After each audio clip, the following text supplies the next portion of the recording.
we've already fought the Paintress. So I've heard this track in game and heard the context for it in the game. And now we're going to listen to it out of the game.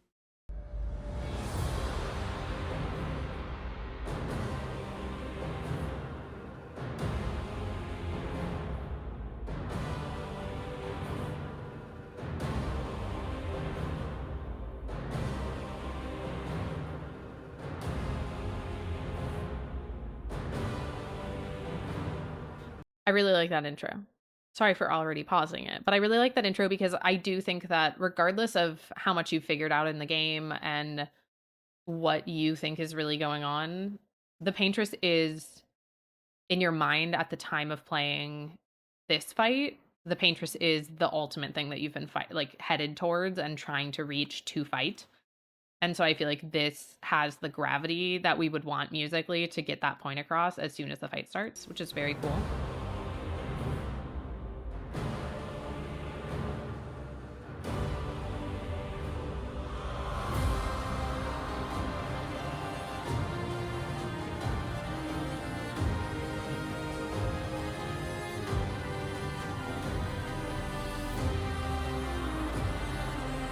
I love the texture that's poking through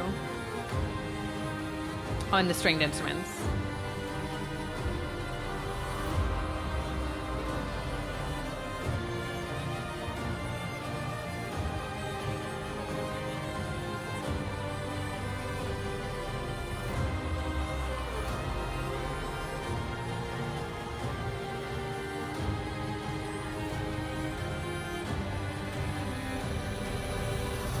Okay, I'm going to talk in pretty extreme spoilers here. So if you haven't played the game, I'm going to warn you that we're going to be talking about like post Act 2 spoilers. So I love this melody for this fight. I feel like this carries through it a lot of awareness of what this fight means for all of the players because it has, like I said, the level of gravity that we want for the team where all that they know is that they're finally fighting the Paintress, which will stop the countdown, which will save their friends and family back home. And it's the culmination of many years worth of team's hard work. And I also think this has a really lovely amount of like, there's triumph in it and also a really intense amount of sadness when you look at this fight from the perspective of the Paintress or Verso. And I really like that. I feel like this is it just works really well emotionally for where we're at in the game and what you learn later about where you were at in the game. I'll back up a little bit.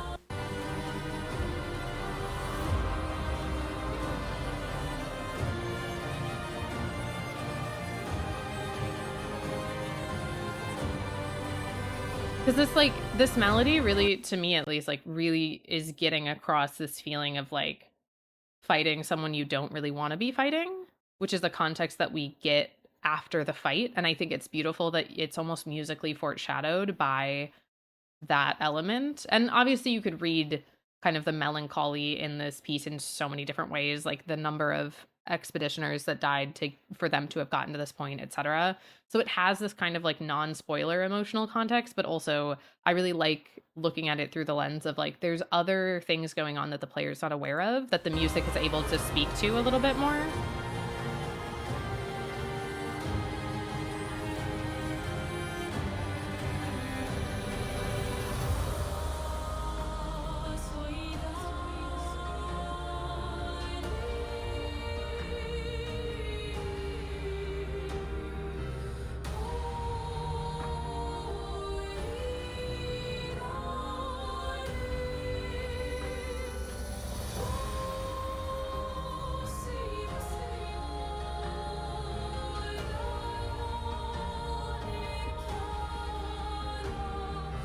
I really love that melody movement with the chord changes.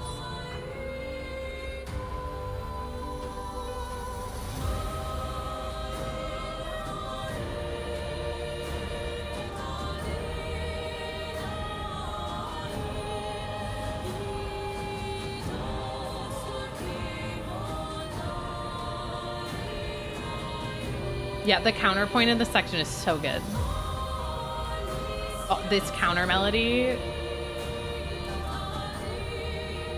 So what I mean when I say that is I'm basically using that as shorthand for like multiple lines. Counterpoint is a really interesting part of music theory that is the foundation for a lot of how we think of Western music theory specifically. When I'm talking about music theory here, I'm talking about Western music theory, that it's not the only perspective that you can study music in. But counterpoint is kind of, there's a lot of foundation for lines that are moving independently from each other, but are still forming chord shapes. And that's kind of what I'm referencing about this section and what I really like about how it's written, where these melodies are weaving in a way that is like, they're both really beautiful lines taken independently, but they're also supporting each other in a really lovely way. And they're not moving sequentially like alongside each other. One of them will hold a note as the other moves, and then they'll trade places, which I think is just so lovely.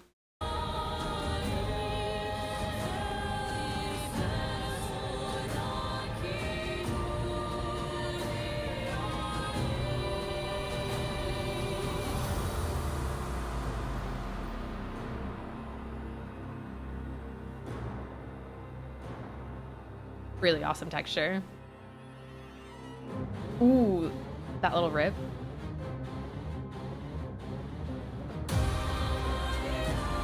That's a really good hit.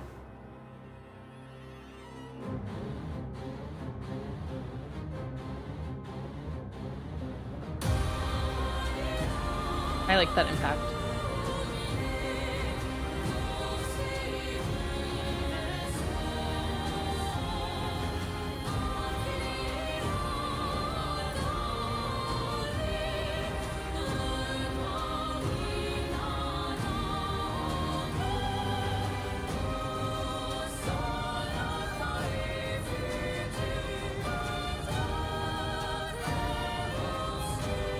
So then to contrast what I just said about those lines moving independently, now we have the lines rhythmically moving in unison in these stacks, which I think is like such a nice contrast to what we were just doing. And it's a really good way to distinguish this section of music from the previous one in a technical way that isn't just melodically. So really cool. Really, really cool.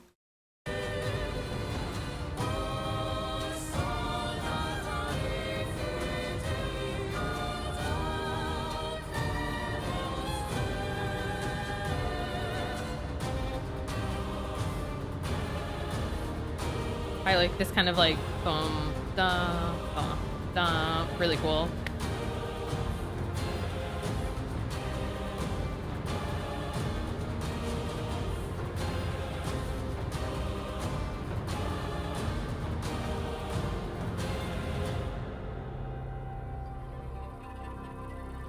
Really cool string textures. Again, I love the string textures in this whole score.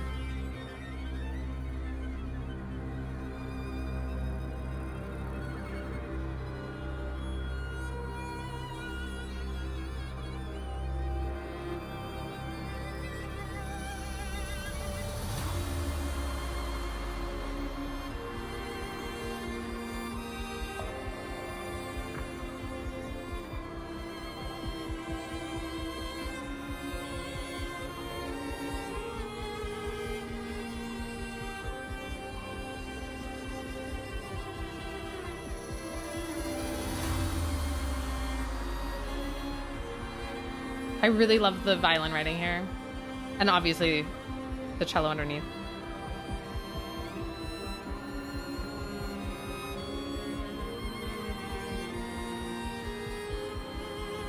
A really clever piece. Obviously, I want to talk about the violin, but there's a underlying little beat that's giving a little bit of like a sense of rhythm and pacing to this section, which is a lot more like legato and is kind of like a bunch of pieces tumbling over itself, but there's still this like knocking underneath it.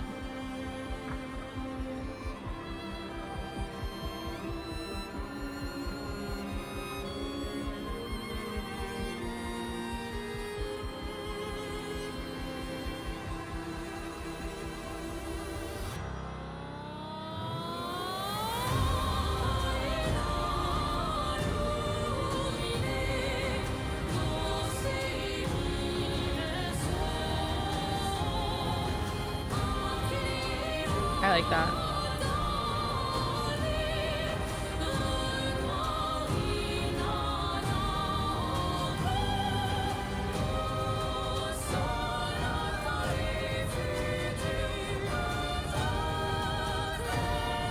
There's that unison again, rhythmic unison.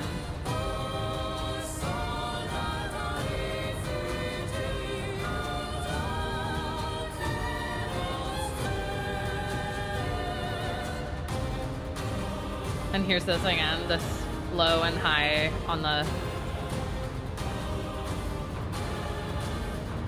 I also really like where the drums are sitting in the mix. I think it's the perfect amount that I remember playing it, like all of the sound effects are still really popping and sticking out, and they're not fighting with the drums for a space, but they're still adding so much lovely texture.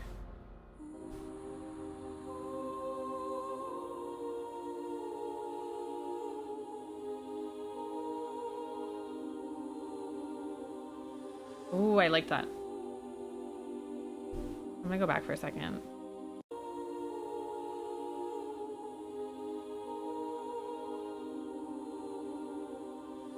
A little bit of an unexpected note there in that chord, and really awesome choice.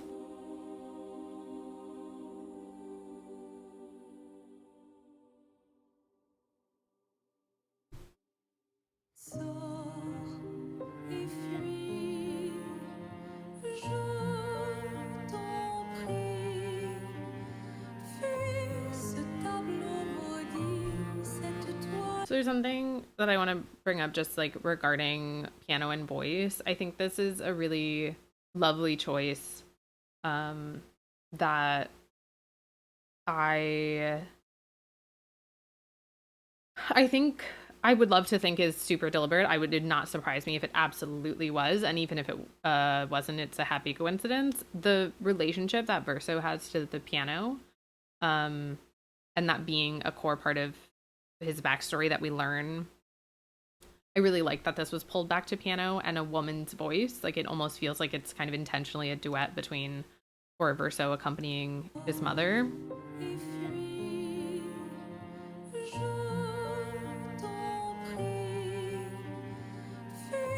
Obviously there are other instruments too, but the piano being so prominent here. And oh, these chords. I love these chord voicings. We're letting a lot of the bass and the lower register be taken up by the cello, and cello has a really similar timbre to the human voice when it's singing, and so it feels like there's this kind of like meld between the cello and the voice, and the cello is really supporting the vocals, and then the piano is getting to kind of sparkle in a higher register without needing to carry that lower, and it's really cool. I love the voicings here.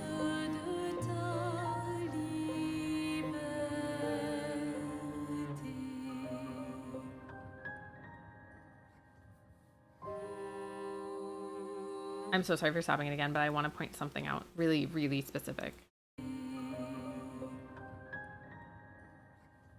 Do you hear all of those little scrapes? And it almost feels like you can hear the inner mechanisms of the piano.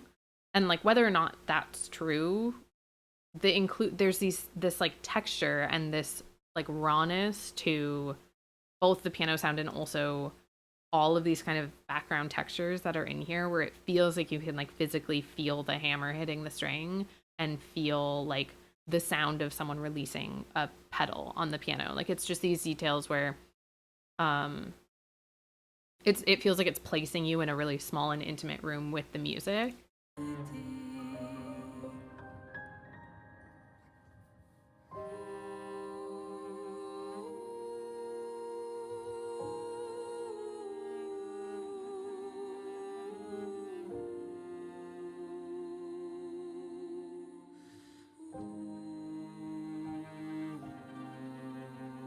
Oh, that string texture.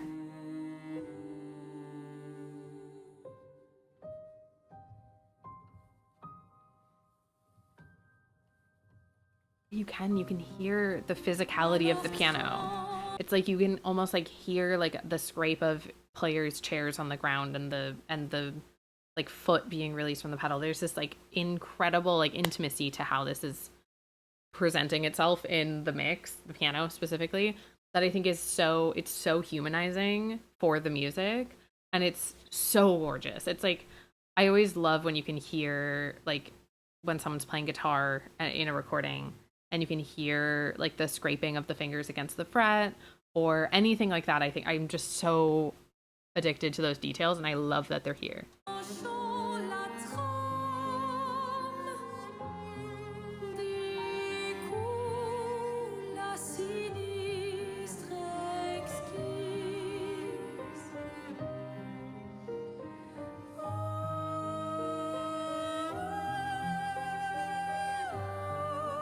Really cool unison for a second with the cello.